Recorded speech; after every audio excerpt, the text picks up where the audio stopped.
अस्सलामुअलैकुम जी। मक्की के बारे में गल करनी चाहना वा कि जेड़े साडे दोस्त ना आ मौसम जो थोड़ा जिहा ढिला हुंदा ते मक्कियां कड्ढनियां शुरू कर देंदे ने। किते मौसम ना खराब हो जाए, साडी मक्की ना खराब हो जाए, उहदे विच एक चीज़ आ जाती है जी। जेड़े साडे दोस्त सुक्की मक्की कुंज लैंदे ने वो तो बहुत चंगा हो गया, ते जेड़े साडे दोस्त आ गिल्ली मक्की 20-22 मार्च तो उत्ते कढ़ दिंदे ने ना, वो मक्की दा खराब होने का भी खतरा बन जाता है। ना उन्होंने कोई व्यापारी हथ पाता है, क्योंकि जो मौसम सही होगा ना, तुसी जेड़े मार्चर की मक्की मर्जी मक्की कढ़ लोगे तो उहदे विच हर बंदा उन्होंने लैण वास्ते तैयार हो जाता। कोई खिलार लैंदा है, पा के सुका सकू लैंदा है, ते जेड़े साडे दोस्त भरा बिल्कुल गिल्ली मक्की कढ़ लैंदे ने ना, ज़्यादा गिल्ली, वो तो फस जाते हैं। ना उन्होंने कोई बंदा हथ पाता है ते ना उन्होंने मंडी वाले भी नहीं हथ पाते।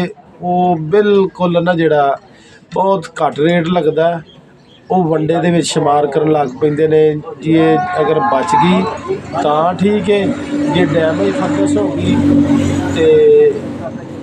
तो ठीक है भी। उन्होंने रेट ही तुहानूं इन्ना घट लाना, अव्वल तो किसी ने लैनी नहीं। जे किसी वीर ने लई तो वो बहुत तुहानूं घट रेट ते अपना खरीदणगे तुहाडे कोल मक्की। लिहाजा मेहरबानी करके ना तुसीं ये काम करिया करो, जो मौसम खराब हुंदा आउण दा तुहानूं नज़र आउण लग पैंदा ना भी मौसम अगले 2 दिन या दिहाड़ी बाद खराब होना, तो बंदा ये काम करे कि छलियां दे विच मक्की नूं कुछ नहीं हुंदा।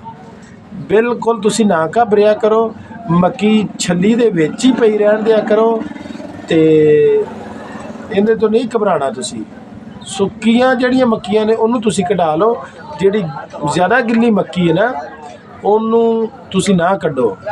ये बराए मेहरबानी करके आपदा भी नुकसान ना कीता ते व्यापारी हज़रात दा भी नुकसान ना कीता। उन्होंने तो तुहाडे कोल उम्मीद है उन्होंने लैनी ही नहीं तुहाडे कोल, ते ये मेहरबानी करिया करो। इहदे विच सरासर तुहाडा ही फायदा है।